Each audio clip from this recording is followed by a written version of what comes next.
Hello everybody, my name is Mary and we're here to have another session with Consciousness Explorers. Today I was thinking that we might look at awareness in our parenting. And before we do anything, I've written a prayer actually just kind of in keeping with this occasion. So I'll read this out for you. We, the parents, grandparents, peacemakers and peacekeepers, are beings of service to the 7 future generations. We are the guides and guardians, the stewards of our children during this time of great change. We hold the cradle board of self-creation. Now is the time to learn and understand what this means. What do we hold and keep, and what do we no longer need and let go? We need to have discernment and awareness in making these decisions, because passing on the essence of the experience is the new dream of unity experience. We are the generations of the now. We carry the knowledge and the wisdom from the past. We hold the responsibility of acting in the present. We give thanks for the wisdom gained and the lessons learned. We tell the stories of the ancestors, the grandmothers and grandfathers of time, making ancient future real now. It is time to pick up from where we left off as infinite beings on a sacred journey. Aho, friend of friends. It is I, Grandmother Weaver, of the eternal expression of light strings. Aho, friend of all friends. I call to you to come to my sacred fire. I call to the children of the past, present, and future generations to come sit with me as we weave the threads of the stories of time.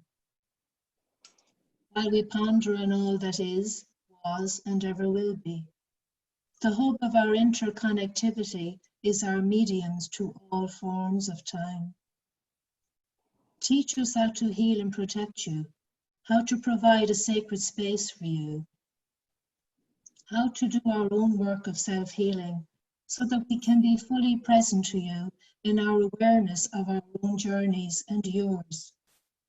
As we review and evaluate the systems, the belief systems of our past, we know where they have taken us, and we will endeavour not to make the same mistakes again. We will instead offer you positive choices where you have free will to make your own decisions, while at all times watching over you with loving guidance and direction from the wisdom of our experience. Our job is to help and protect you and keep you safe at all times.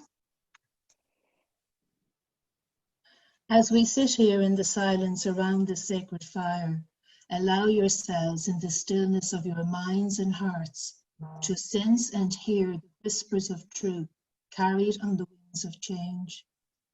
As they ebb and flow over the hills and vales, what is their message for you?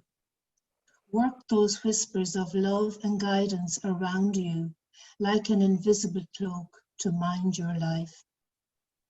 As we sit in the sacred space, allow yourselves to feel the volume and capacity of the silence, the weight and the weightlessness of the silence.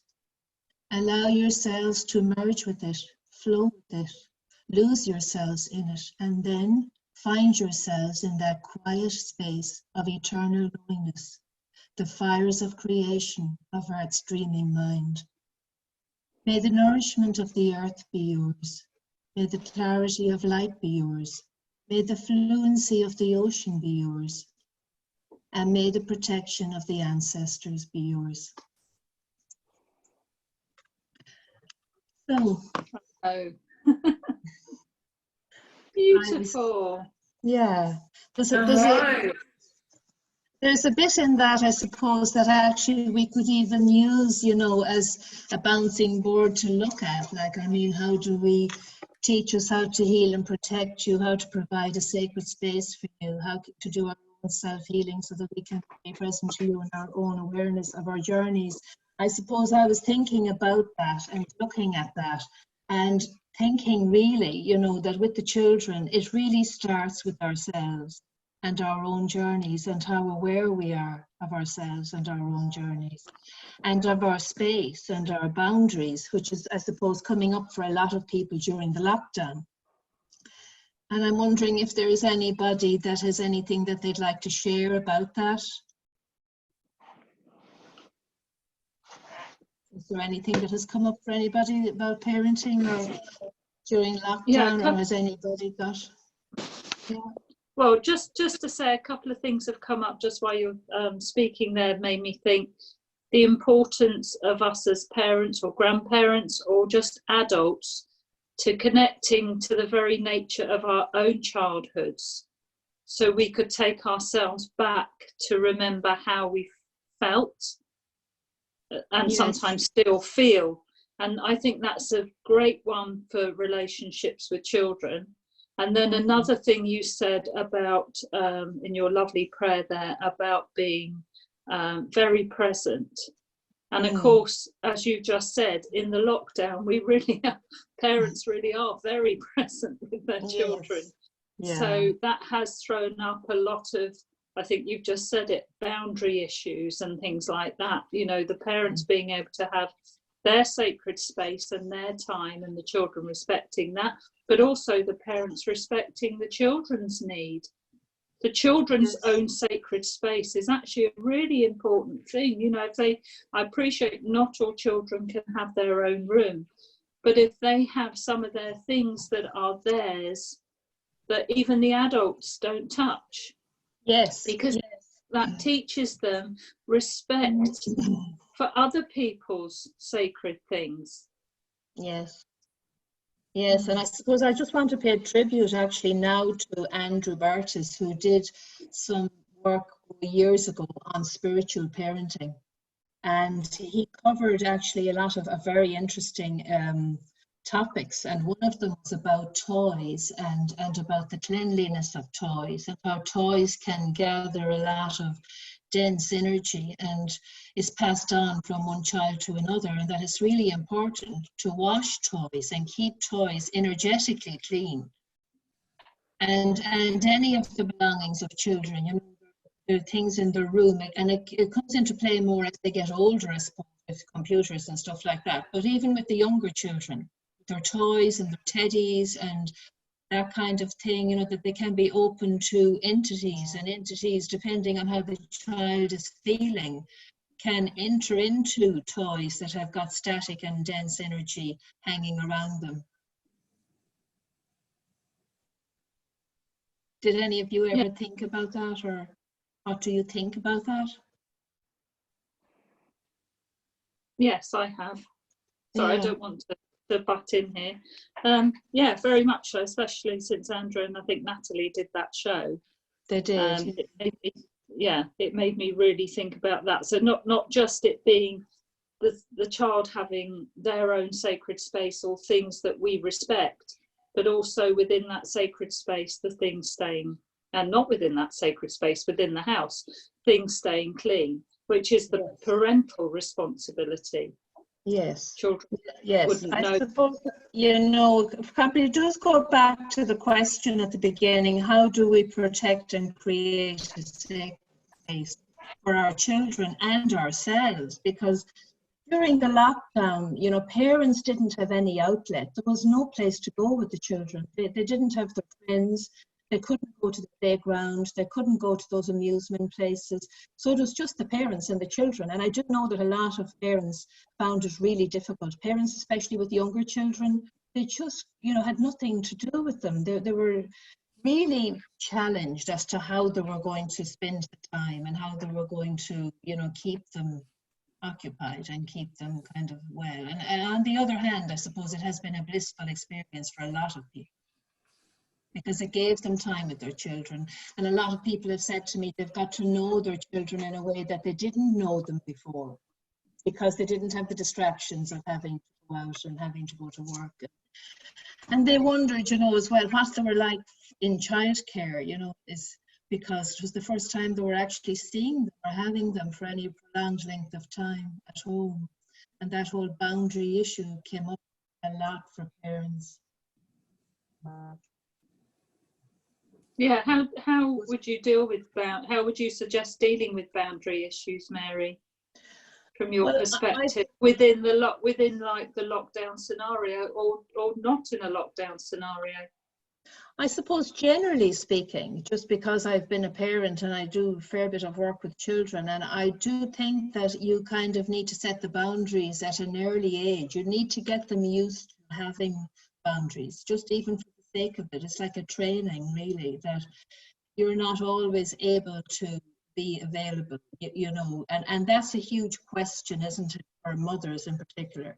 If children are looking for attention and they want something and they want it now, and the mom can't do it for some reason or another, or maybe tired, or maybe just in the door and just can't do it. And a mother will always try to do it, because that's the way mothers, I think, are. They feel they have to provide for their children, and that's fine. But it's just about taking the few minutes for yourself, you know, like I can't just do it right now, but I will do it in 5 minutes. Just give me 5 minutes or whatever it takes, you know. I think it's good training for them to do it. I just see, yes, it's good, you know, just for them to get used to having boundaries. I just think that, and that will help actually as they get older, because once it's easier to continue it if they're in place when they're younger. So can you just expand on what you just put in the chat, Andrew? Yeah, is Andrew there? Is Andrew on? Yes. How many people are mothers? Raise your hand. Okay. For every one of you as mother, your kids have tested your boundaries and patience, haven't they?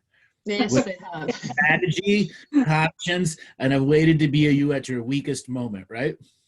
Yes. Okay. So what is much in disciplining them and holding your space, and what is too little? The pendulum of the both sides of the experience, too much and too little.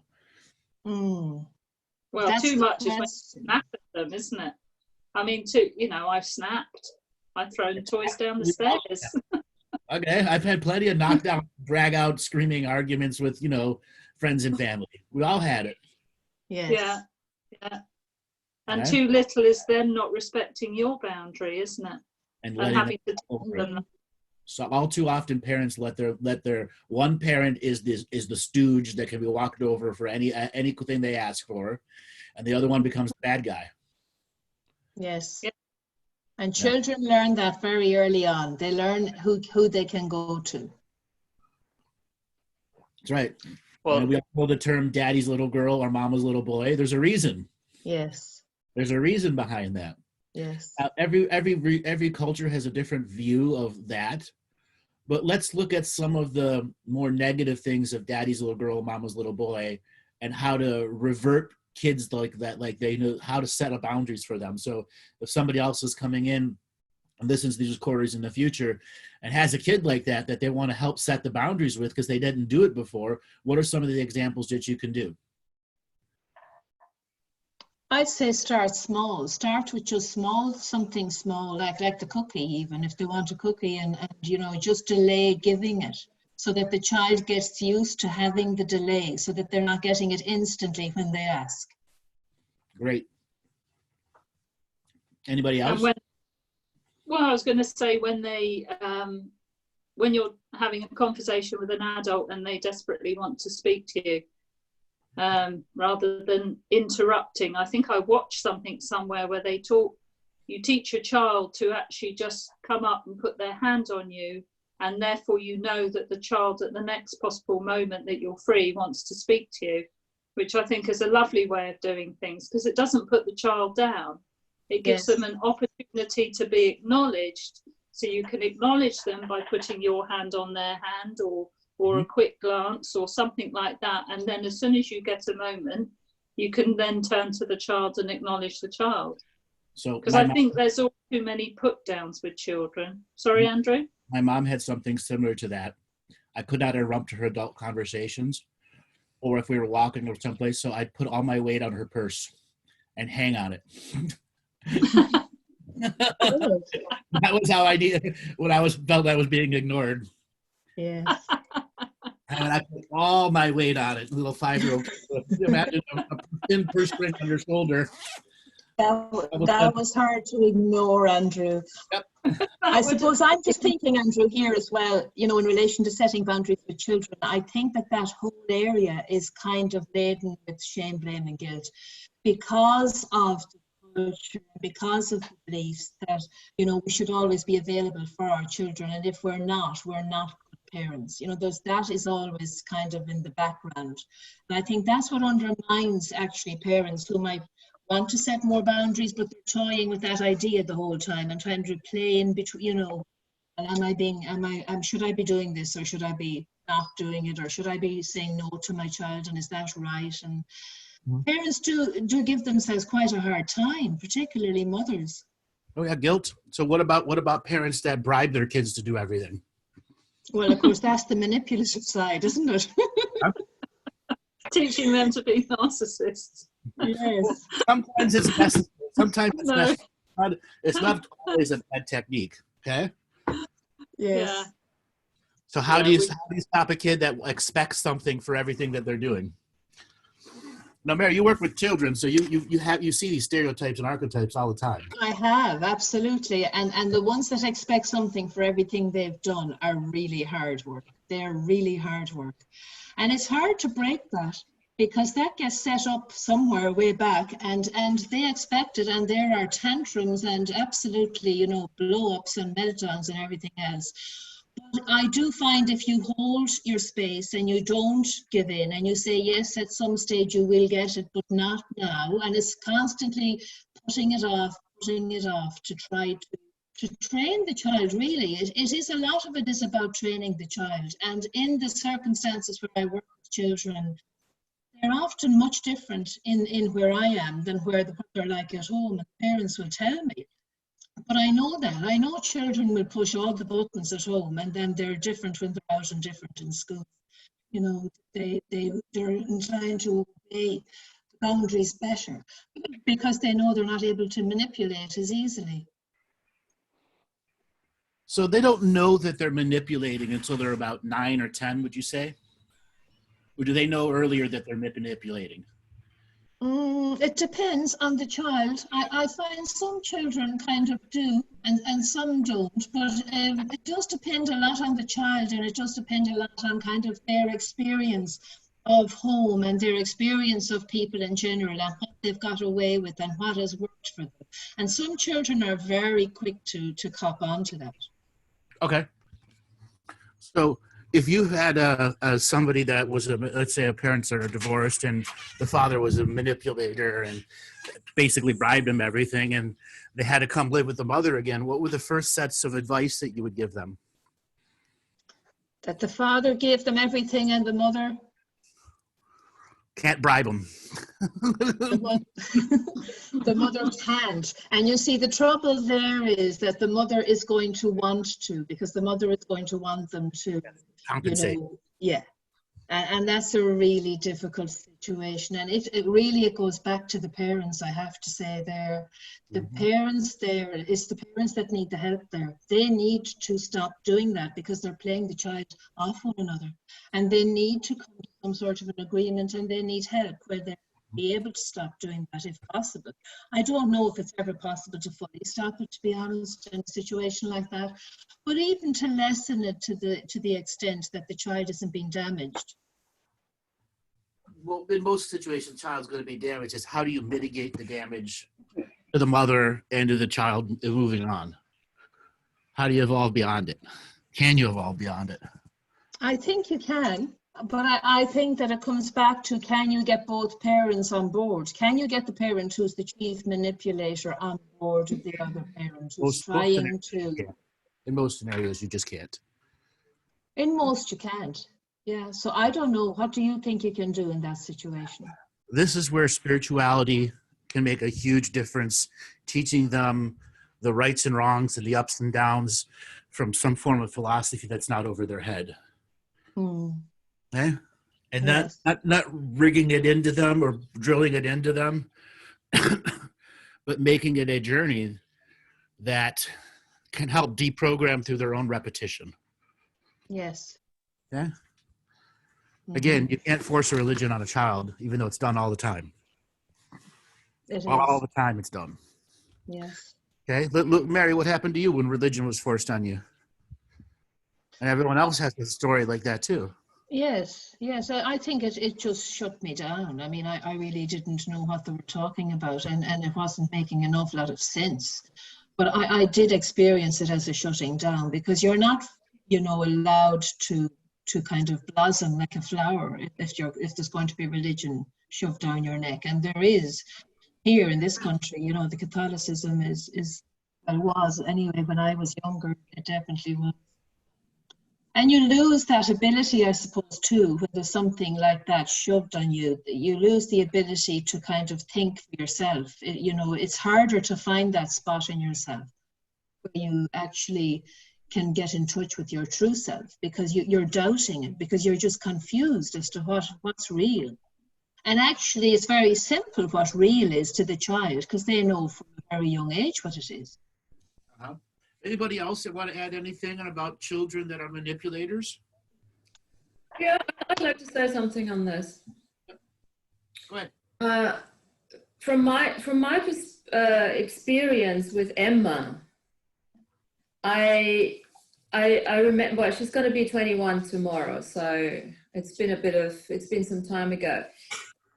From what I do remember is whenever her behavior got difficult, I realized that it had something to do with me, with my state of mind, with my state of emotions, my state of being. Or your reflection in one way, shape, or form. Yes, and the kids like sponges from the very early age onwards, and whilst yes, they're starting to have their own behaviorism and everything, they are such psychic beings that every time you come in with a load of shit, they pick it up and they just reflect it back to you. There's a lot of biomimetic and mimicry that is going on with them. Yes. And once I started recognizing that, it took me some time, because I was brought up in a very different way. And whenever I tried to apply some of the tools, because automatically as a mother, as a parent, I think automatically the old way of how you were treated is coming through. And all of a sudden you see and feel and hear yourself doing things that were done to you. And like, oh my God, I'm being my mum here now. And it didn't work. With my daughter, it just didn't work.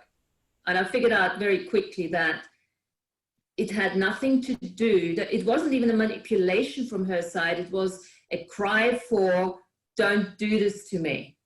And as soon as I took myself back and looked at that, actually her behaviorisms changed. And what the other thing for what came in with that was I had to start looking at what parenthood actually meant to me.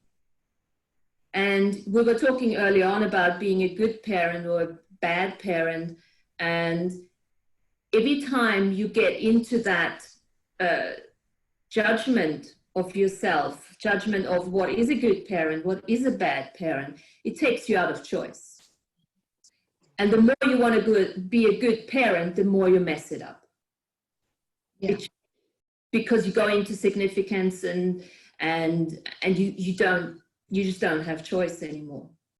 So yes. My question to every parent with a manipulative child would be, are you willing to be a failure in parenthood?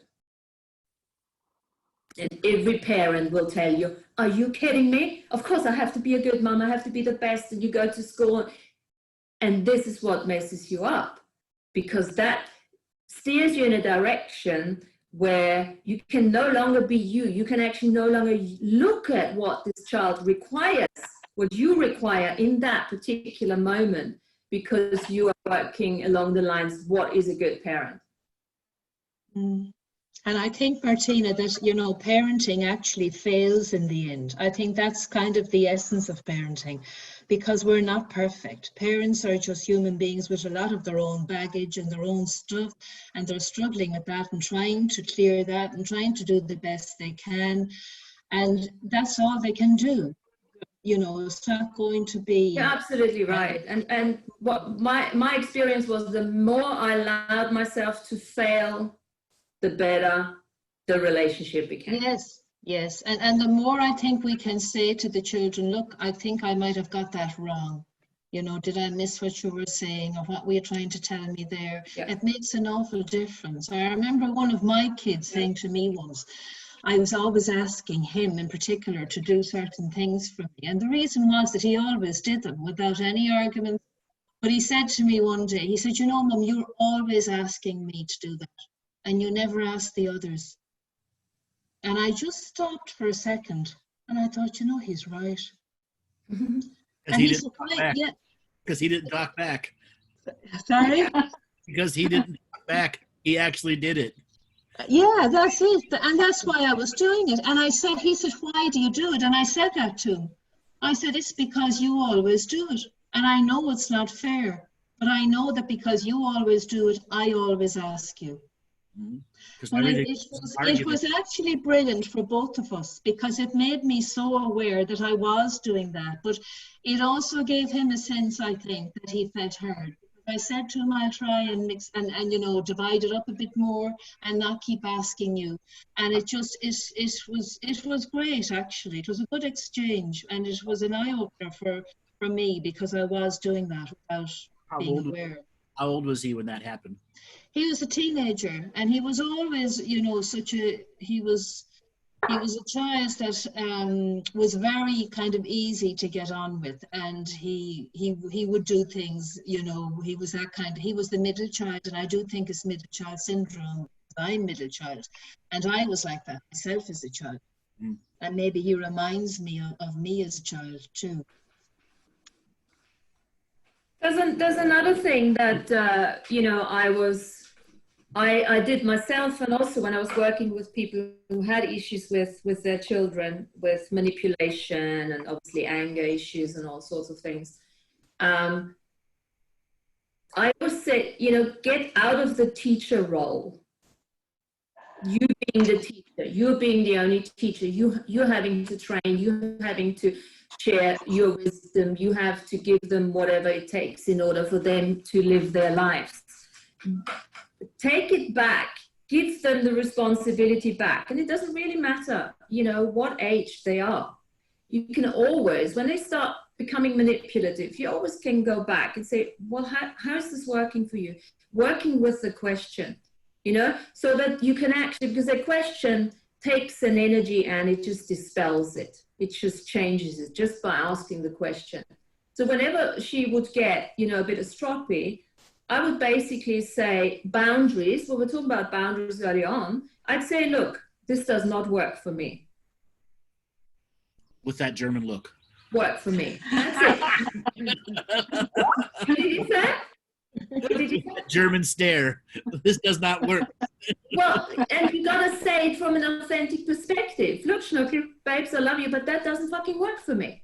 I didn't do the F word then, but you know, or maybe I did, I don't know. But you know, I said that doesn't work for me. And the thing is, when you say that from a place of authenticity and you leave the emotional baggage behind, which is not easy for a new mother, because motherhood brings up all the crap that you've been going through when you were small, what you had with your parents. So this is a huge, as parenthood for me has been an amazing teacher, amazing way of learning how not to be with people and how to be with people. But that, the tool of giving them a question, of asking them, so what are you trying to achieve with that? And you know what?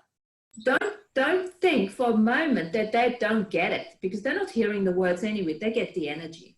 Yes, they're getting the energy from the body. They're getting the energy. I'm really sorry, the Austrian death stare at the "it don't work for me." You actually had the actual death stare for like about a half a second there. Bringing out the energy. But you know what? I don't know who was more scared. Yes. Because when she looked at me, Austrian, South African, I think I ran half. And I was pretty much like with her, on my own with her, because Paul was traveling. My father was traveling all the time. So, and I do remember phoning him up. I remember he was in Nigeria, and I said, look, I don't know what to do. She was 7 years old, and I asked her to do something, and I think what I did, and I was brought up with a couple of those smacks all the time, and I just, it's, and you gotta acknowledge that we're not perfect. No. We're never anyway. And yes, you do want to, and I know I didn't smack her, but my hand there, and she looked at me and she said, if you smack me, I phone the police. I was scared shitless. Seriously.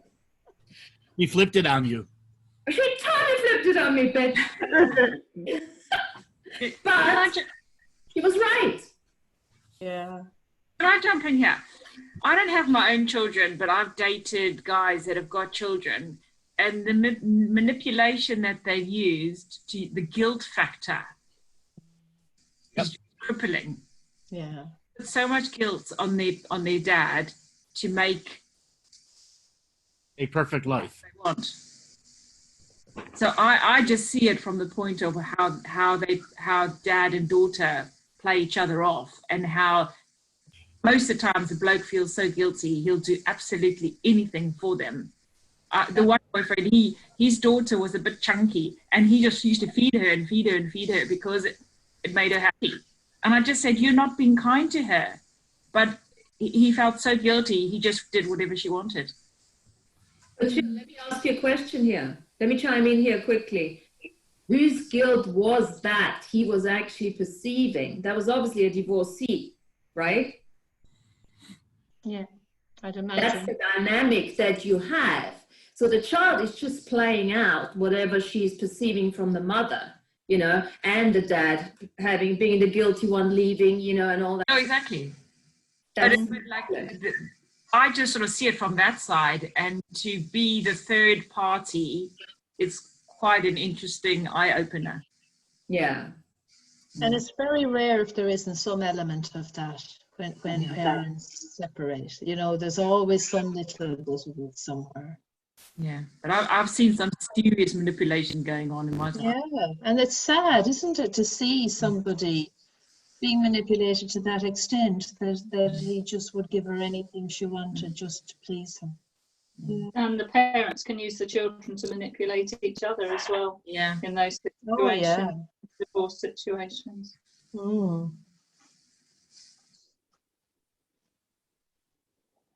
It's quite tough on a third person to watch and other relationships sort of play out, and having to completely step back and not get involved in it. Yes, I suppose it is coming back down again, isn't it, to the healing of ourselves, really. And it just sounds like, that's kind of, just simple, just do that, heal yourself. But sure, it's such a massive thing to try and achieve, really, in one's life. And it's kind of more in, I think, people's faces when there is something like that, like a divorce or a separation, and the children start to play out on one against the other. There's a lot of help needed for the parents in that situation. And as we were saying earlier, not everyone will go for it, or not everyone will be willing to sit and look at that and work together, even though they're apart. They're still the parents of the children, and they're still responsible for the children. So there's another thing that comes up again. If I go back to what was my experience with EMS, when you get to a stage where they start going into nursery and then they're going to school and they start having their own little conflicts outside of the parents and the family union, and it's quite interesting how do we deal with that when they come home and they're being either bullied or they and things like that. The hardest part about that is it's going to reflect your own unhealed traumas as soon as you have your own bullying energy. And oftentimes there's a bullying energy between parents too. Yeah. So yes, so that again is looking at yourself and all of that. And then do you get involved? I do remember Emma accusing me at times, Mama, you know, you never come to school and other parents come to school and, you know, you go and talk to the teacher. And, you know, and because what I saw was that other parents, it wasn't really, she had a, what's the netball thing? The netball teacher did Basketball. like her. Netball, she was playing netball. She liked netball, but the netball teacher did not like her. And it didn't matter what she did. But I always used the empowerment way. And I always said to her, I said, Emma, if you want me to come, I can come and I will. Or can you sort this out by yourself? You know, going to her, having a chat. And she was already around 10, you know, not that she was like 5 years old. So we discussed at home what she could say, what she can't say, or what she shouldn't say. And then I asked her, I said, do you want me to go or can you do it? And she said, no, I can do it. So again, if everything you can do, but I had to be very careful not to go too much into it and not give her the idea that I wouldn't be there for her. Yeah. So I said, look, I'm here for you. And if you want, I go and I can cause some shit. And I did that too when I had to. But most of the time I said to her, let's discuss it and how can you deal with that? Very different approach here, where, I don't know if it's an English approach or not, where everyone immediately go drama, trauma, and I just didn't want to play that game. And she's 21 tomorrow. I have an amazing daughter, can't call her child anymore, an amazing young woman now that actually is willing to take responsibility. And does she have her days off? Yes, absolutely. And why wouldn't she? Yeah. You know, we all have those. So do you think that, sorry, go on, Laura. I was just going to say it's the balance between your involvement and their self-empowerment. Yeah. And your support. Great quote, Laura. Great quote. Yes. Can I come in here, Martina? Yeah. Yeah. Yes. No, I just wanted to say that as you were talking, something came up for me, and it's a little bit emotional, but I'll try to get through it. You know, and Andrew will know this, but you know, obviously, when you are a parent, your ancestral line is already programmed into a parent. What is right and what is wrong, quote unquote. And when you are a child, like I was, like whatever, 20 or whatever, like what Laura said, empowerment, like if you are so aware that, okay, that's what I was programmed, that's what they program into, that this has to be this way and no other way, then in a way you don't have choice because that's what you think it's right. But when this something deep happened to me, I actually had the awareness say, no, I'm not going to do that. So I choose something totally different that many countries, you know, you would be like killed for it or whatever. But when you choose, it was very painful for me and very heartbreaking. But I had an awareness like it stops here now. You know what I mean? And as you were speaking, I realized what Laura said, that you actually empowered yourself to say, no, that's not what I'm going to choose. Maybe that's what's the belief of my parents, but I chose totally against it. They didn't know, but we weren't living in the same, I was already in the UK, but this is what I'm saying, that it's programmed into us, right? And through the algorithms in a thing that this has to be that way. But and then I realized, no, I'm not going to do that. It was heartbreaking for me and very emotional, but I empowered myself. I got through it at the end, but like, no. And as you were talking, it was coming up for me like, yes, really, I stopped that right then. No, that's not how I'm going to, if I had any, I don't have children, but that's not how I'm going to raise mine, or that's not how I'm going to think from now on. And that stopped right there. Can I ask you, Anthony, how do you feel talking about it now? I'm sorry? How do you feel talking about it now?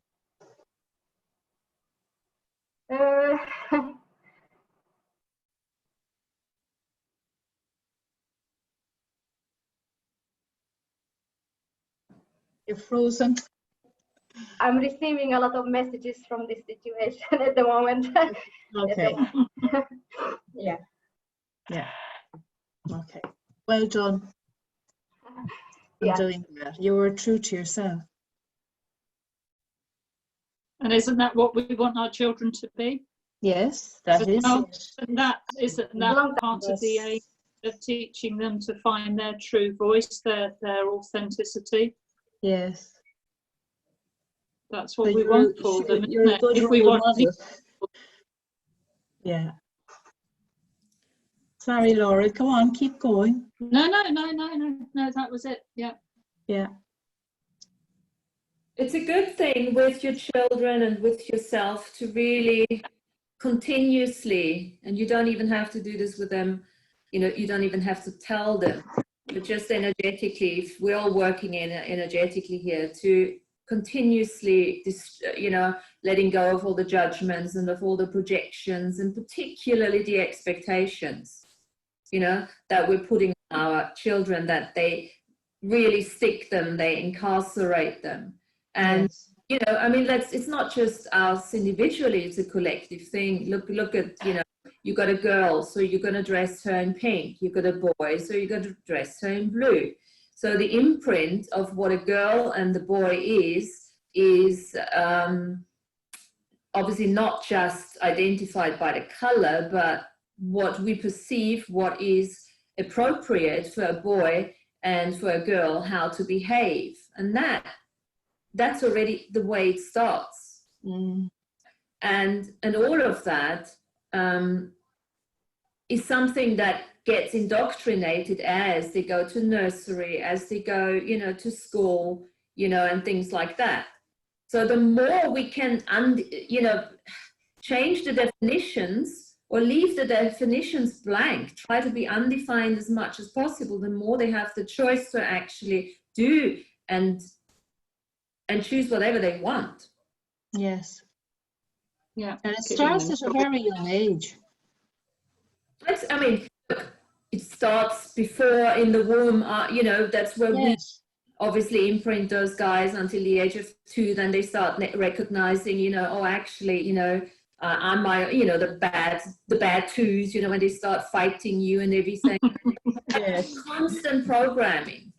The cultural beliefs, the social structures, everything gets constantly programmed onto them.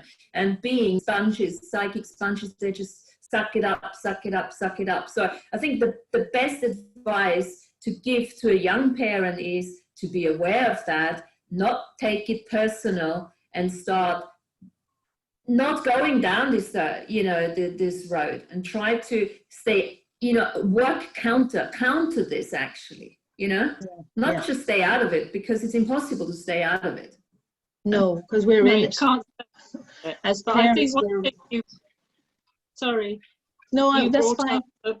About the terrible twos and about choice.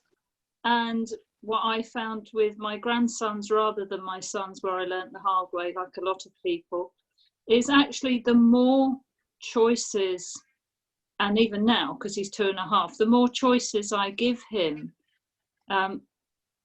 hold on, let's get this right. The more I allow him to choose something that is not going to hurt him or anybody else, if I give him as wide a range of choice as I can, rather than limiting him, he is so much easier.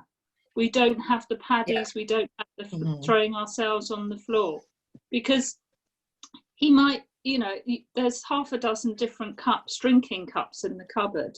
I don't get one out, I let him choose. Even at two, Yes. they have a little bit of self-empowerment where they actually want to choose something. And I don't, you see, my son will say, no, you're having this cup. And I might very gently say to my 33-year-old son, perhaps just let him choose. Why pick that as a battle? You don't need that as a battle. Yeah, if he wants to run out in, you know, on the road, that's when you have the battle. That's when you say, no, you can't do that.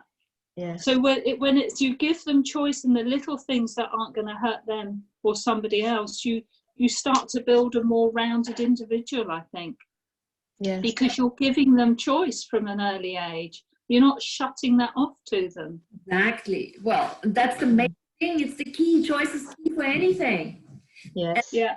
That's a great thing. That's so good that you mentioned, because that is a manipulation tool that the parent can use, because that, you know, fictitious choice at times, you know, do you want to go to bed at 5:30 or at 5:45? You know, does it really make a difference? No. But they feel, oh, I'm going to go to bed at 5:45. Okay, cool. Right. You know, but give them the illusion of choice and you're getting what you want. So manipulation is not a bad thing. I think manipulation has become such a bad, has got such a bad reputation in this reality. If you can manipulate your way into getting what you want without hurting anyone else, hello. Yes. Well, we all use it. We probably all use it. I know I do. Yes, I think we do all use it. I've said that to Emsie all the time. I taught her manipulation. I said, there's nothing wrong with manipulation unless you're taking advantage of somebody, you know. Get the idea of it, you know. She you know, about little things, like she got upset because she couldn't choose the food that, oh, she wasn't allowed to take an apple out into the garden in the nursery, you know. And I said to her, well, you know, what's a big problem there? Could you take only the apple that she brought from home? So I said, so is there anybody there looking where the apple comes from or not? You know, can you just take the apple and, you know, put it in your pocket and then go outside, and when somebody asks you, you know, oh, I brought that from home. All right. Nothing wrong with that. No, you're just teaching her how to be in the world. Outside the box a little bit, you know. Yes. You know, making sure, obviously, that she wouldn't do any, but she never abused it in any way. Just for her to get that. So it would be interesting to ask the others here how lack of choice in their childhood, and I would ask myself the same question, how has lack of choice in your childhood affected you now? Lack of being given the chance to choose something, has that affected us now as adults? I think it has affected all of us. Absolutely. Yes. Absolutely. I had to start work when I was 6. Okay, Yeah. Parents in restaurants. So, I mean, there's a lot of times that I was sent in because my mom had 2 other kids at the house, and they both weren't allowed to go to the restaurant because they were naughty at the restaurant. And she wanted one kid out of the house. So I would go over to my grandmother's house. My grandmother would take me in, or my dad would take me in early in the morning. And these are my summers off. I'd leave at 5 o'clock in the morning so we could open the restaurant up by 6. Work until about 9:30, 10. And then my grandmother or grandfather would take me to my grandparents' house. You know, that's still 5 hours for a kid. And I would get paid $3 a day for that. Okay. Then as we grew, right. As we grew older, you didn't have a choice to work at the restaurant. You couldn't quit. You couldn't walk away. I even went on strike at one point with a sign and everything. Okay? But you couldn't quit. You're like, what do you do? Quit the family? Yes. I'm quitting. With the family, yeah. Right. I want to be family. Right. And then when they lost the restaurants, I had to go to work at other places. And from 14 to 21, I worked just about every Friday, Saturday, or Sunday. Basically, 5 days a week I had to work, either 3 p.m. to 8 p.m. right after school, 4 days a week, and then 2 days a week on a weekend, usually a Friday, Saturday, or a Saturday, Sunday. At 4 o'clock in the morning, I'd go into to McDonald's to make money. Otherwise, we would have lost our house. Everybody worked. Right. Right. So yeah, it absolutely. But did it imprint on me the work ethic I have? Absolutely it did. So it has both the positives and the negatives. It is hard for me to enjoy normal entertainment that isn't work. I mean, I learned how to entertain myself with work too, okay? Which for some other people, work is always going to be work. It's never going to have an entertainment value to them.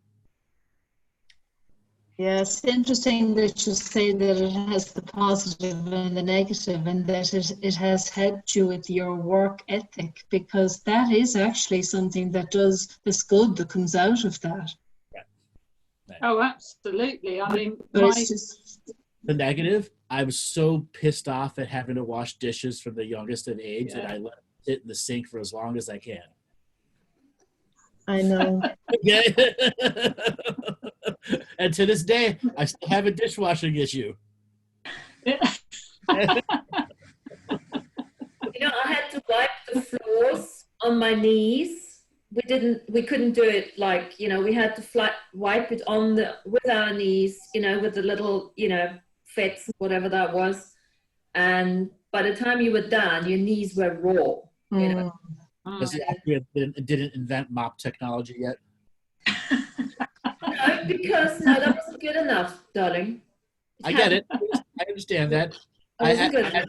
had to explain mop technology to my parents also. Oh, no. You know, explanations were not in order. No.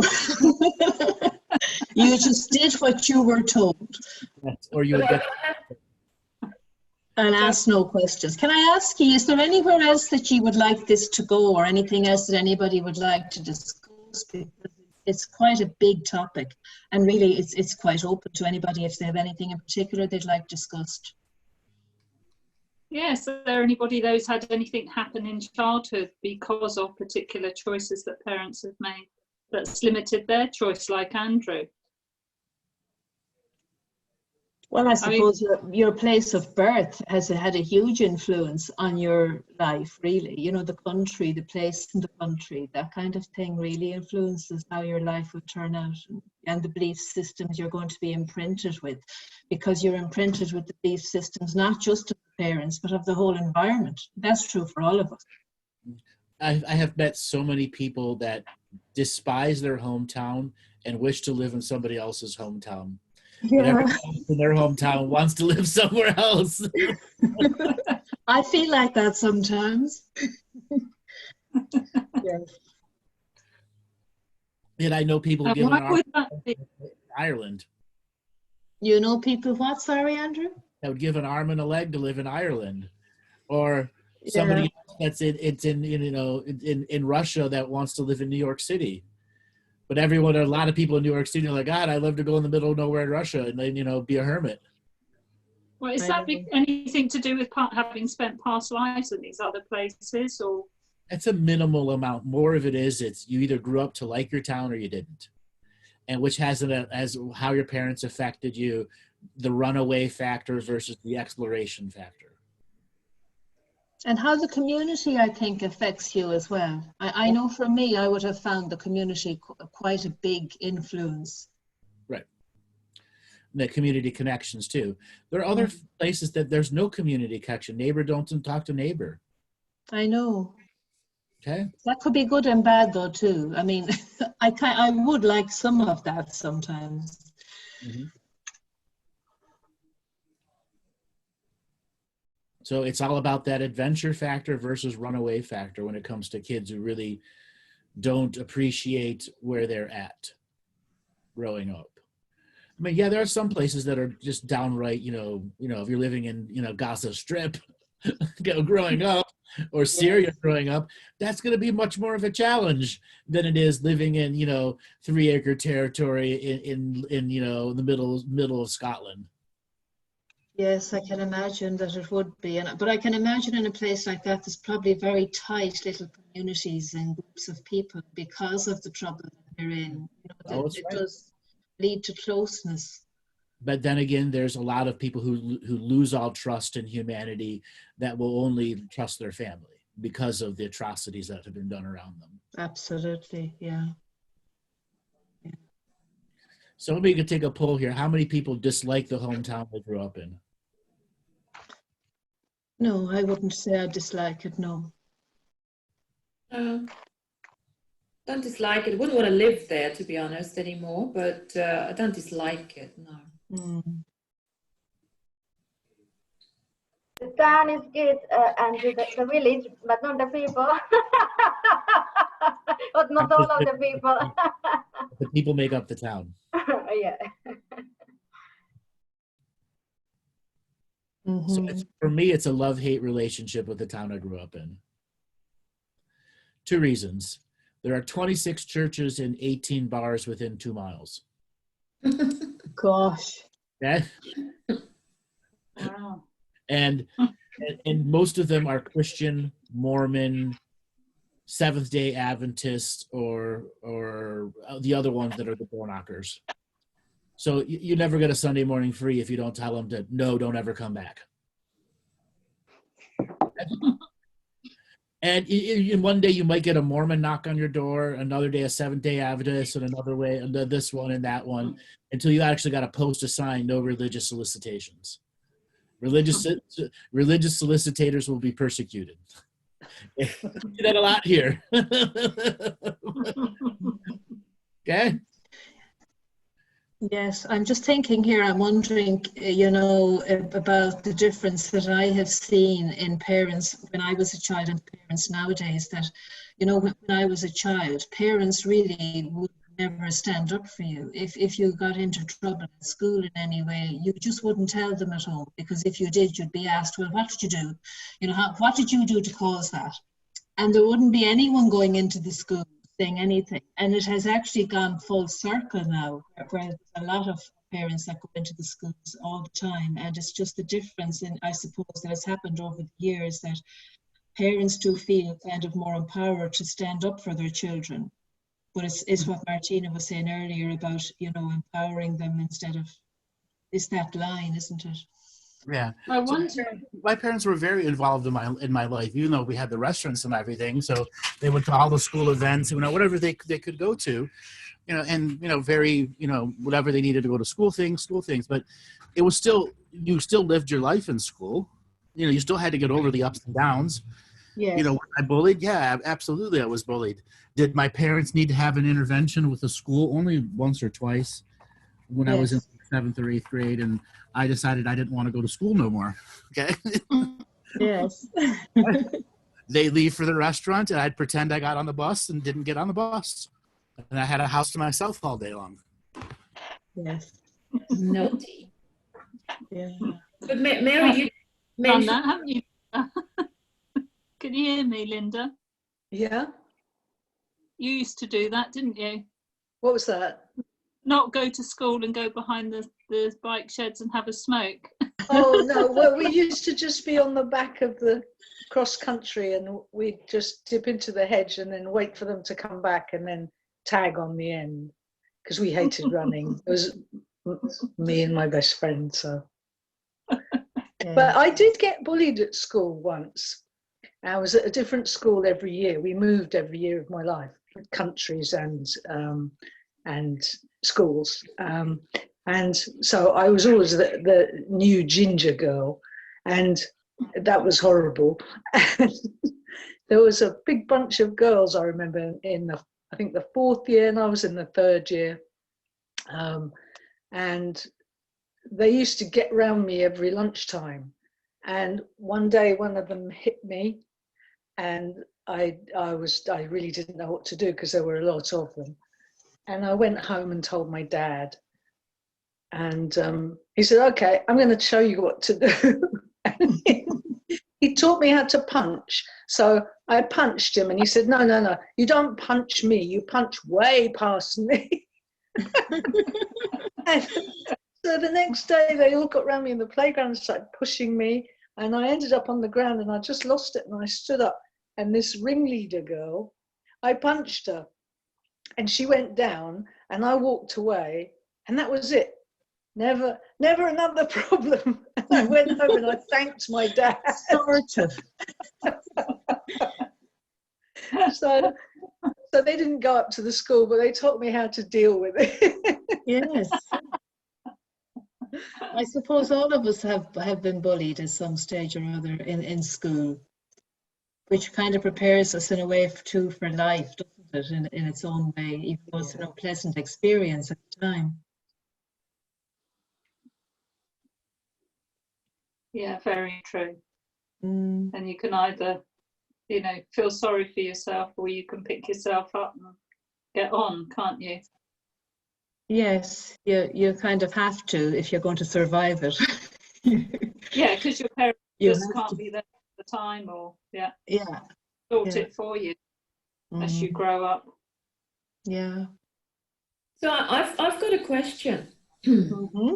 But Mary, you said something early on, that, when teachers or, said something that you would do it, or, other kids that you would do it, and your parents immediately took the side of the teacher.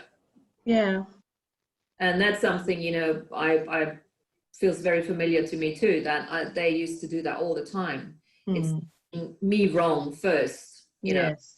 instead of actually, listening to what I had to say. Never got a chance to say anything. And that making wrong, is that something you guys are familiar with? Did you have that too, being made wrong? Being made wrong is a horrible thing. Two older brothers who were manipulators that blamed everything on everyone else. And if my mom didn't actually see it happen,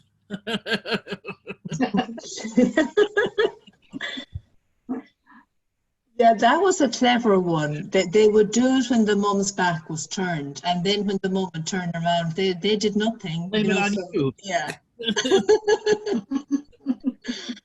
So it culminated to one point where the blame game got so bad, I had to figure out how to get back at my older brother, who had just bought a 1970 style stereo record player, and I took my banana and I shoved it on his record.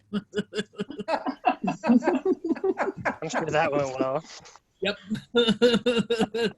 I admit I did it. I took a fork. That was for all the times that I got blamed for doing something that I didn't do. Yeah. And I know there's a funny side to it all, but that whole thing of being made wrong is something that imprints on you, though, and you carry that with you for a lot of your life, because it's always the first port of call. What did you do wrong? So what did you do? How did you cause it? How are you to blame? So that stays with you. That little tape goes around in your head. And I think that no matter what age you are, you're still trying to. Parents are forced into the judge, jury, and executioner moment. That's tough, especially when one child is doing something really wrong and they don't know who actually did it, because both of them are, troublemakers at times. Yes. But what does that do to your voice, to your true, authentic voice, to speaking your truth? Can I say something, Martina? Yeah. Go ahead. Thank you. I know where Martina is coming from, and I could actually go very deep in this, and I could totally feel what Martina was saying, because imagine you tell your mother that somebody, when you are still a child, or not very little, but still a child, legally, and you say to your mother, oh, this person abused me, and your mother doesn't trust you. Imagine that, and that you carry that on in your life, and then you grow up in that, and who will you confide in? It's So, trust. Andrea? It's a trust. You know what I mean? Like, I know where Martin is coming from. It's trust. Like, who can I trust? And you know, when I was growing up, like, who can I trust? Like, you know, like you have the teacher, you have that's your mother. Yes, and I think, Andrea, that the other, to take it a bit further, I think you actually start to distrust yourself, because you start saying to yourself something like, well, I know it happened. I was there. I saw it happening. You know, so you start to lose trust in yourself because somebody significant didn't reflect trust back to you. But that must make you shut down and close in and be very insular, I think. If that, Yes, I often think would. about children in that situation when you hear, you know, these dreadful things on the news and things. Yeah, and but the thing is, when I was little, it happened to me, and I said nothing to nobody. And then, because I thought something bad's going to happen to that person. And when I was a bit young, older, but still I was legally a child, which is what Martin was saying. That, and then I said, okay, now I'm going to have the courage to say this happened. And they don't trust you when you are really like, it happened like not once, but twice. And they don't trust you. You know what I mean? That's the trust, like that's the. So, Andrea, You know. Andrea, are you willing to let that go now? Let it go. I'm just telling that I get where you're coming from. You know what I mean? I get. Yeah. I already let it go, but now. Huh? Would you like to let that go now? It's your opportunity. I already let it go, but what I'm saying is that I get where Martina is coming from. I got that deep down there. Yeah. That's the trust, and you build upon that. And when that's broken, that's already you develop your own little algorithms or whatever you call it. Of course, I let it go. It doesn't affect my life. But what I'm saying is, if anybody in this world is going to watch this Zoom, just think that when you listen to your child and your child is telling you something, trust your child, because your child came out of you. If you are a mother or if as a father, you made that person. You know what I mean? Like what Andrew was saying, that he got blamed for this and that. So it's the trust, right? Yeah. I'm telling the truth. Yeah. I mean, Andrew knows more about this thing. Yeah. I'm just thinking, hearing you speaking, Andrea, of I work with children in a school, and sometimes I work with children who are autistic a lot of the time. Sometimes if they have difficulties with other children, and they get very upset and you know, they're physically fighting with them or whatever, and they come along and they tell me, you know, he did this or she did that or whatever. I have found that if I say to the child, before I do anything else, it's okay, I believe you. I believe you. Now come over here and tell me your story. And I don't have to get into who was right and who was wrong and who started it and who said this and who said that. I just need to say that. And immediately the child calms down, because they know that there's somebody going to hear what they have to say. And I think that actually it's a good skill for parents to employ. It's not actually, it doesn't matter actually at the beginning. It's just, all that matters at the beginning is that the child is hearing the parent and saying, look, I hear you, I believe what you are saying, because they are telling their truth at that particular time. Yeah, I think it's particularly wounding as a child if you're not heard like that and not believed. And I think that's why one reason we've got so many unhealed people walking about the earth, is because they've had that sort of experience from a very young age. I think that sort of one can go very deep, as Andrea was saying. Yes, yes. And there's a lot of sadness and pain in that, actually, and that children carry into adulthood and throughout their lives. And we all have it in one form or another. Yeah. And So Andrea, it creates your life. It's yes, like your life is based upon that. It doesn't affect my life anymore, obviously, but what I'm saying is that it can create a child's life. Like, okay, that didn't trust. Okay, what am I going to do? You know what I mean? It programs your life. It does, absolutely. You know, like it creates different kind of stuff in your head or in your body or whatever. Yes. And the worst thing is you think it was okay. for that person, they abuse a child, that adult, they abuse a child's trust. Yes. You know what I mean? Because you Yes. trust the other person. They are, now we know that, but when you are a child, you don't Yes. think like that. Yeah. It gets distorted. Yeah. Well, this is beyond being made wrong, isn't it? This goes far deeper than, you know, just being made wrong about something as a child, which can have its own repercussions on you later in different ways. This goes on to the trust that you're talking about, Andrea, between your parents, because they're the very first people you trust. They are your whole world, aren't they? When you're little. So if the bond of trust is broken, I think that gives enormous repercussions later on in life. I see it around me now. You know, I'm sure we've all experienced it. Absolutely. With other people who have the trust issues in adulthood from something maybe very simple that might have happened to them, you know, when they were babies. So that something that's in their cellular memory, for example, like circumcision in men, being in their cellular memory, and then the lack of trust that must be held in their cells as they grow up. Yes. And now that's, you know, must be huge. That's the very nature of karma. This the way this conversation has shifted. As something that again printed in your cellular memory, it triggers the karmas of the past and repetitive lessons. And when someone is in a complete lack of trust of an adult figure, that's karma. Karma between the adult figure and the child. Wow. Okay. Yeah. Because is it a repetitious pattern? Absolutely. Is it the exact repetition? No.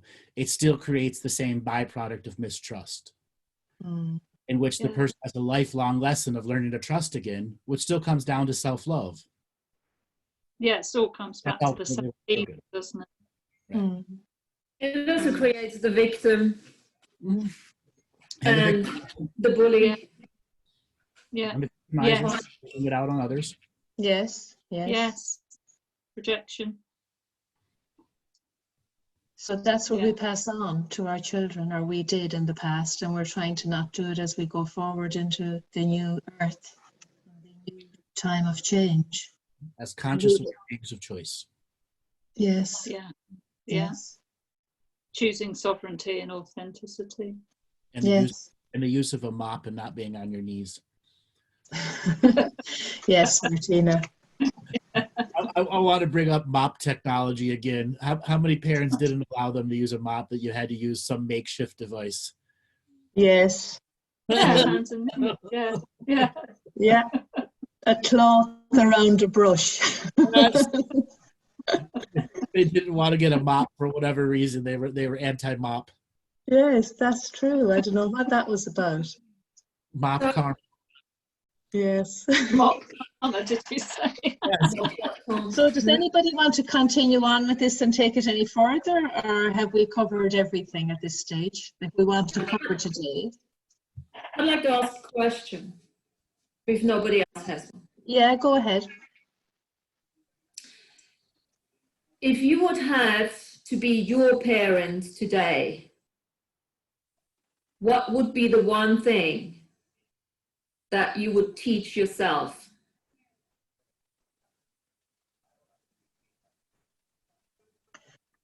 That's a great question. Mine is they're not always right. Say again, Andrew? Mine would be they're not always right. You're not always right. Yeah. They're not. They are not always right. Their word was rule, even if it was wrong. Yeah. That is a huge one. That is a huge one, because I want to say in some ways, for me, difficult that was at times, as I'm sure it was for all of you, for me, them being as they were, because they're not here now, has made me what I am today, because of having to overcome a lot of their shortfalls and their shortcomings.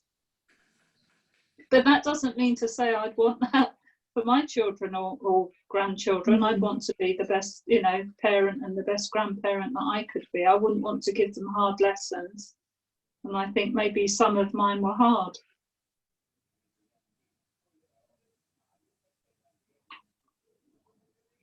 Yeah. Sometimes I'm I just- feel, yeah, go on. No, I was just thinking what I'm just actually thinking. What would I want any different? And I just maybe I just wouldn't want it different. I don't know. Oh, there are plenty of things that I want different, but I also know that the fundamental things that made the family, and the way the car was turned out, but things could have been a lot less voluminous in the arguments that we had if it wasn't demanding to be right, even when they know they're wrong. Arguing a point into idiocracy. Yeah. Here's an example. This is a funny one. So I grew up, and my mom said that it's biologically and DNA impossible for women to fart. That's true. 2 older brothers, 4 years older and 8 years older than me. They figured that one out right away. Couldn't drop and admit she was wrong. And even now, 60-something years later, that mistake still sticks. Okay? Let's prove him wrong. Let's show him. Come on, ladies. Yes.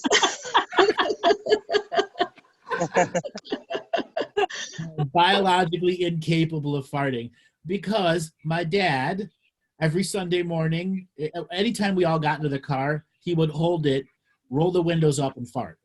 Passive aggressive fart. Okay? Really? Oh God, he was a terrorist. Terrorist. Okay, a terrorist with it. Okay? And then he wouldn't let you roll the windows down either. Oh gosh. Why that? Why was he rolled the windows up?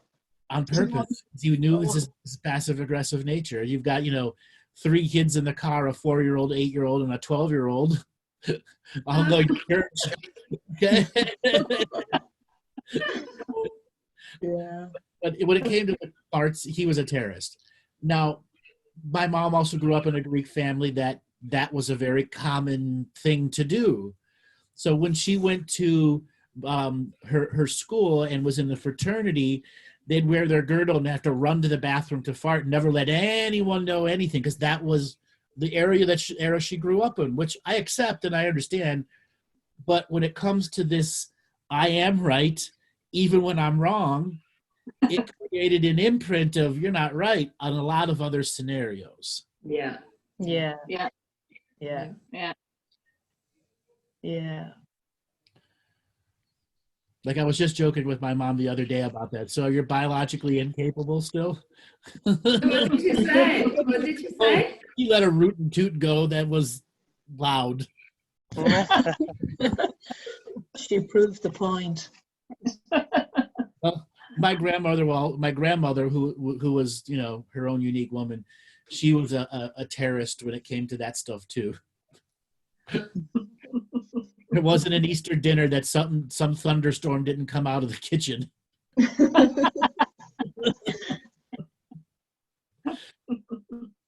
If I'd have to teach the one thing at this moment in my life, I would teach myself to know that I always have choice. Always. No matter what decision I've made. Always have choice. Beautiful. Yeah. Because that's the thing that my mum subliminally imprinted in me, that she didn't have choice in her life. Yeah. Yeah. Bless her, I think she gets it now, but still, Mm-hmm. you always have choice. Yeah. So there's financial insecurity, and then there's no choice. That was There's always choice. I know that, but that is the other thing that I'd want my parents to change, because the financial insecurity is what kept them from getting divorced, and even to this day, they should have never stayed there. Yeah, well, that's part of that. Yes, that's exactly part of that. Financial insecurity took away choice, and I would, just like you, I'd want to remind you, even in financial insecurity, you have choice. Yes. Yes. Yes, that's true. Mm. And my mom was like, it was for her, she stayed in an abusive relationship in the beginning. She thought she had no choice, even though she did choose in the end, but then even the second one, she wasn't really happy, and she still didn't choose anything else after that, you know. So yeah, there's always choice. What else have you guys, what would you teach your child if you got a little miniature one right in front of you? What's the main teaching? I think for me it would be, it's okay to be wrong, because there was a huge emphasis when I was growing up on right and wrong, and school, and there was corporal punishment in the school when I was young. And if you were wrong, you know, you got punished physically. But that was bad, but it was just the diminishing effect that it had on you that you were wrong. So I think I would make it okay for everybody to be wrong, because everybody is wrong sometimes. But it's not a word I like to use, wrong. I don't like to use it. Everybody maybe has different points of view, or everybody. Exactly. What if there is no right or wrong? Okay with wrong, because I was always wrong. You were always wrong. Okay. So was I. And that's a bit of an exaggeration, but in generality, you know, the Greek culture is, they're right and they know everything, and they've got 25 PhDs in the universe. Yeah. And how did I turn out? You flipped the frequency, now you're always right. Exactly. Once again, it's a blessing and a curse until you see it as perspective. Yeah, exactly. Yeah. But again, you see, in the eyes of the child, it's quite diminishing, because if the child is always wrong, there's something very diminishing and smothering about that kind of perception being projected onto the child all the time. Especially in a Greek family where they've all got, you know, education and degrees. And they tell a 10-year-old, what degree do you have? You know, Hard knocks. legs out right underneath me. Yes. So have we heard from everybody as to what they'd like to do as parents, or what they'd like to change if they had a choice? For me, I would teach everyone, not just a child, to fall in love with everything, because choice, right, wrong, it's data. Everything is data. The data is running us before we can even think choice, before even can say, like, we are already being thought. So I would say fall in love with everything, because the data is running us. So do we really have choice? I mean, we do, but you know what I mean? It's like, even the choice is the data running us. So if you fall in love with everything at the beginning, that means you fall in love with everything, good and bad and the ugly, and you're free. You set yourself free. That's what I would teach. That's what I like to tell everyone and teach everyone and give everyone. Yes. Anyone else? Liz. Can I Liz. say something? I think for me, it would have to be that you can simultaneously love someone and disagree with them. That you don't need to agree with everything that someone you love says. Because for me, those two were together. And to disagree was to show I didn't care or I wasn't supportive. And to understand that you can still love someone and disagree with their choices or disagree with their opinions. Absolutely. And that dichotomy of love, not understand, when you can learn that lesson. Beautiful. Yes. Yeah. Allowance. Yes. I think the longer you love somebody, actually, the more you'll disagree with them, because it's more it's more comfortable. There's something more secure maybe about the love, where you feel that you can be more yourself. And then there's the cultural disagreements between men, which again comes down to karma. Could you say a bit more about that? Cultural disagreements between men and women.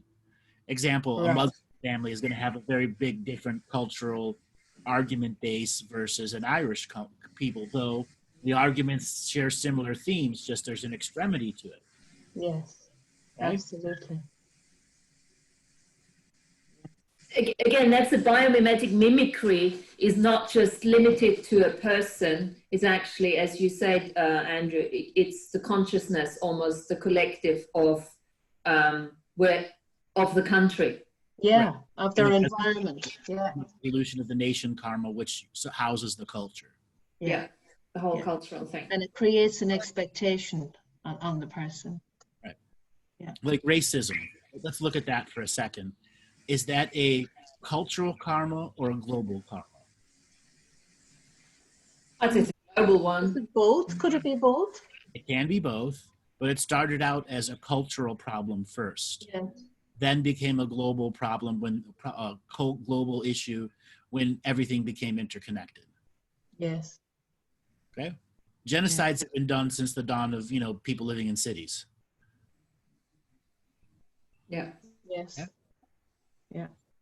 Which is a cultural or a global karma of resolution. And again, it's an indoctrination, isn't it? Because nobody's naturally, interested in making a division in black and white, green and yellow. You know what I mean? As a child, you don't really give a shit. It's when the education system comes in, and obviously everything that rubs off from the parents. Yes. Calling them a name, and yes, it's a way of undermining. Yeah. And I see Tina just said something, don't compare me to dad, mom, and other family members. So it's that competition and comparison that we do. Again, that goes under the big umbrella of judgment, isn't it? Mm-hmm. Which is, again, a global resolution of not being a judge. No. It allows conclusions to not be solidified into absolutes. Yeah. Mm. Yeah. Yes. Yeah. So, folks, we're on an hour and a half. Have we anything else we want to talk about, or have you had enough for today? Well, I don't. You don't. It brings up the for me, what comes up is also the over definition, like everything is so uniquely defined, which is a limitation in itself. Like what I said early on in the beginning, the role of the dad, the role of the child, the role of the mother, the role of the teacher, and all of that, which again, just conveys that whole limitation energy. And the question is, how can we get out of this? Well, I think, if I can jump in, I think things are changing, because in my time, your parents were your parents, whereas now they're more your friends. I watch my sister, and then they're sort of friends, as opposed to that hierarchy and that definition of a parent. So I think the boundaries are changing. See, that's cultural. You go to China or the Muslim country, the parents are ruled. You can't go against anything they say. Yeah. And going back to competition, there's an interesting element there. How many parents are actually competing with their children? Yes. And and this actually causes part of or most probably of the judgment. And that is something that I've only started realizing, obviously, once I started going through all my getting rid of all the programming and everything, because all that aggression and all that judgment was based on the grounds that they, on an energetic level, recognized something that I, of course, did not acknowledge at that stage. In you. They recognize something in you. Yeah. Okay. Is that something that you can sort of perceive in your upbringing or with others? Yes, I've had, That's interesting. I want to put a little more definition of what Martina said, because it's a very poignant part.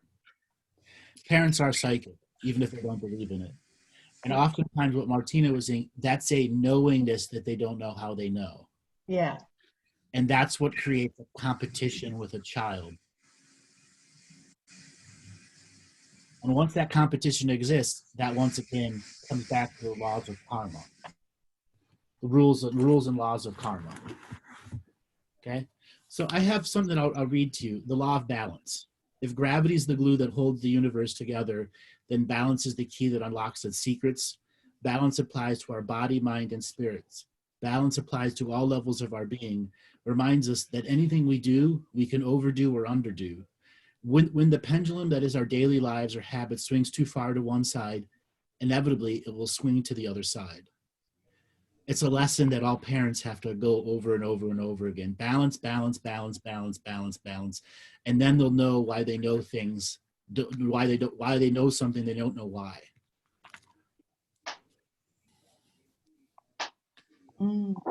We've all been in the overdo and underdo stage and see it flip back to the other side, or by our kids reflecting whatever is the negativity.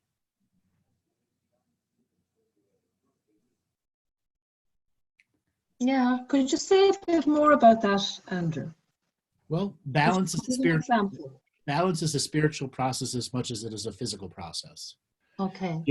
Giving like parents that don't have time to themselves. Because Right. there's no real boundaries of individuality in the family, because they grew up, the kid 1, 2, 3 needed everything from the parent 24/7, 365. And then a parent builds up a mania about overwatching the child until such a time they go through postpartum and the other things that chemically allow a individual re-emergence. Yes. And you can flip that even and look at it from a slightly different. To add to this is that sometimes the dependency of the child onto the parent, again, is inflicted by the parent, because the dependency, how many parents say, oh my God, my child is getting too quickly too big, right? Yeah. I want him to stay small. Well, what do you think you're going to get? Right? He's going to grow, but he's going to stay small. She or he. Attachment. There is so much attachment. The parent is projecting on the child that is completely and utterly limiting and stunting their growth in terms of development of who they actually are and who they want to be, what are their own truths. I see this all the time, and I've never understood that. That's why I had to look at it, because I could never go to these to these mothers' meetings when they had the babies and all this. The mother and toddler baby stuff, and because it just didn't feel authentic. Even the way they cared for their babies was there was something there that was completely sticky for me. Yes. Because it was almost like, for them, being the mother, over exaggerating the mother role and making it about them. Oh, yes. We're drinking so well, and look at my boobs, and they're big, and I'm getting all this milk and all that. I'm thinking, really?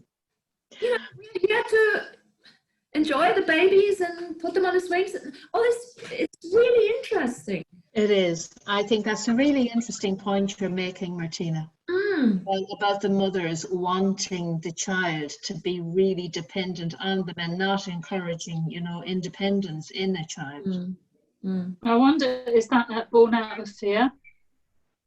Yeah, probably born out of a need in the mother for nurturing herself. Or identification in the mother role. Yeah. Well, they can no longer, and see how difficult for some mothers it is to actually get back into a working environment, or even if they don't work, allow the child to actually go out with friends and do their own thing, because they're so over-identified in their mother role that they give up every other role that they have. They no longer are the woman, the lover, the whatever, the business person, whatever they are. They just become the mother.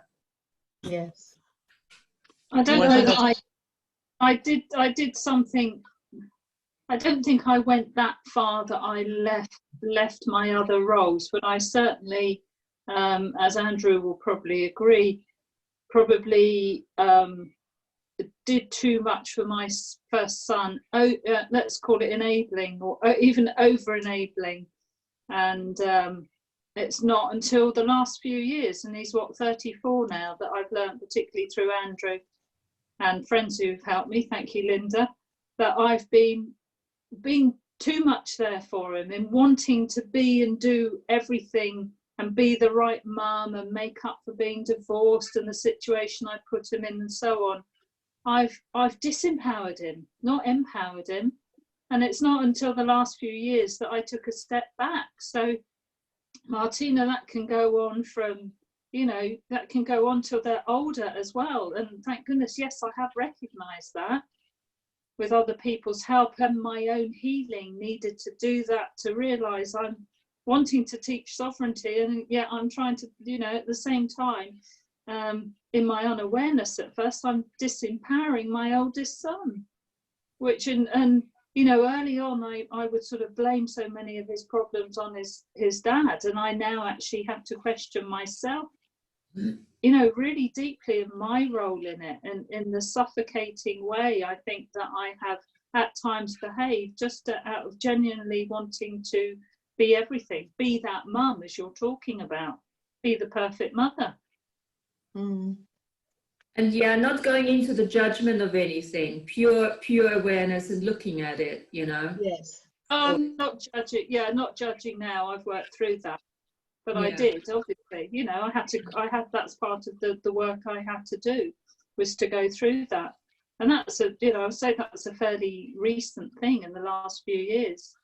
So it's not just when they're little, but unfortunately, of course, because you can say he's my first son, so it was layer upon layer, because it's year upon year probably of me doing that.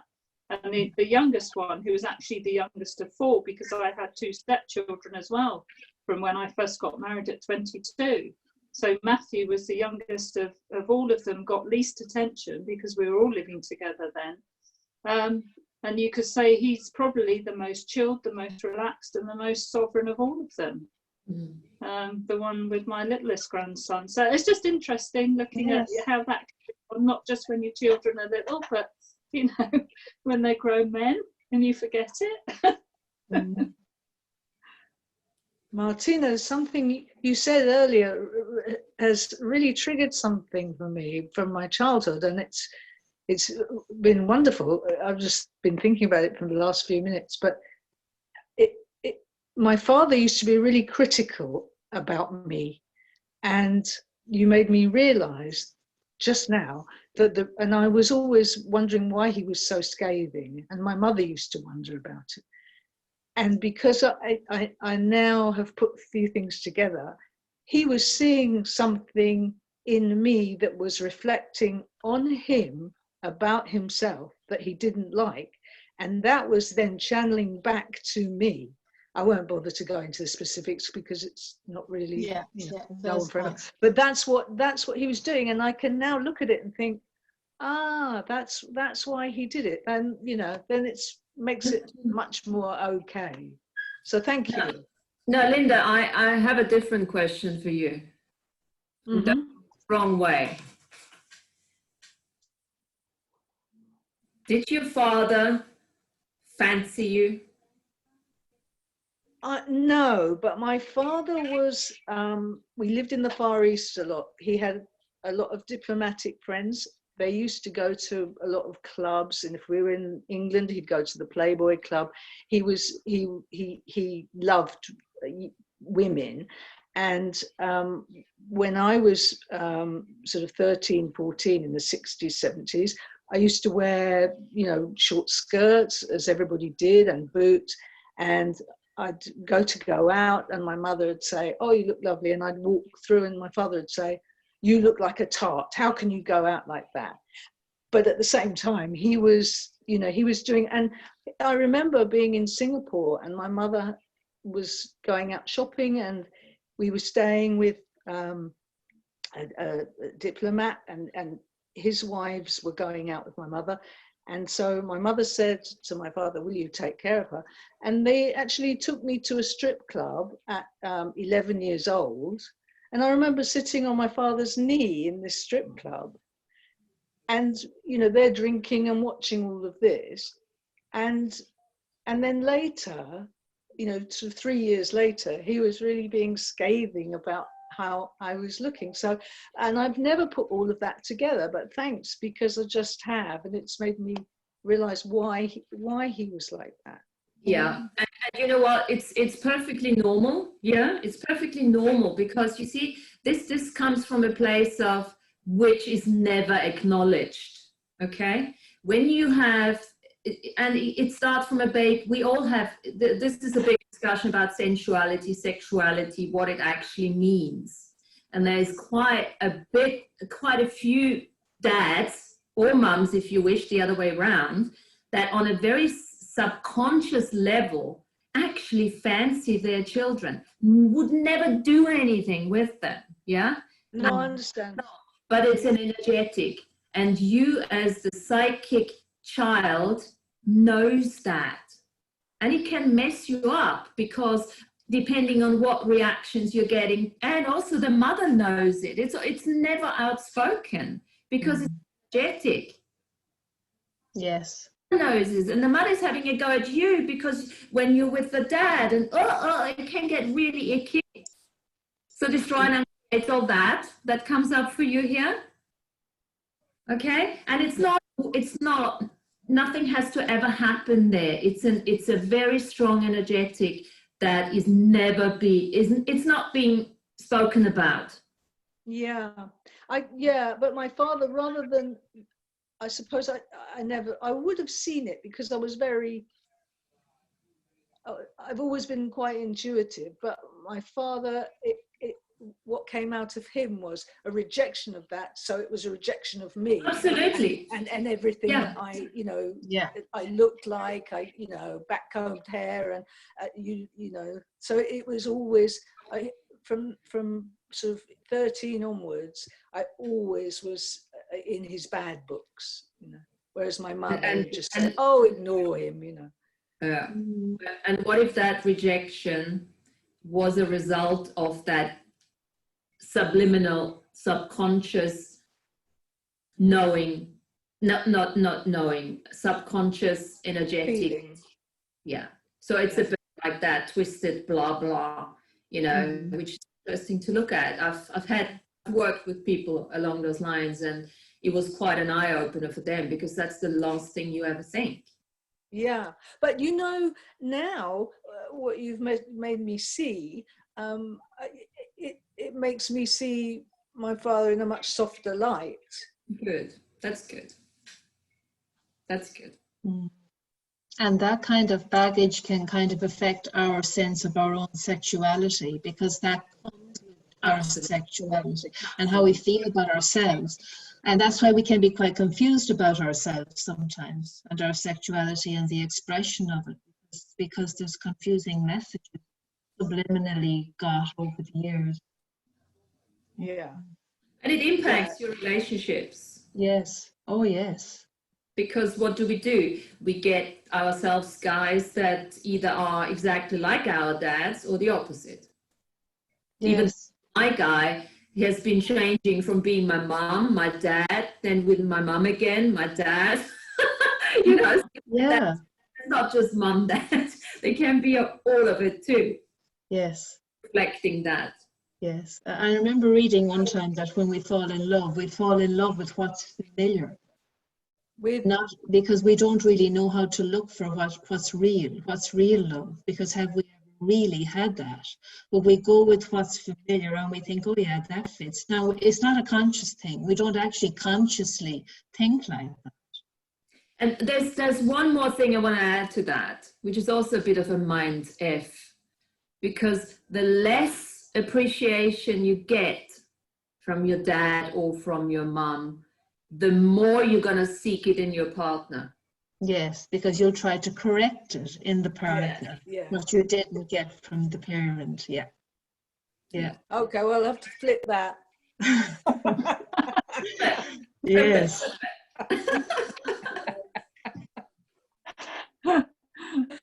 So, folks, will we leave it at that today? Or has anybody anything else before we finish?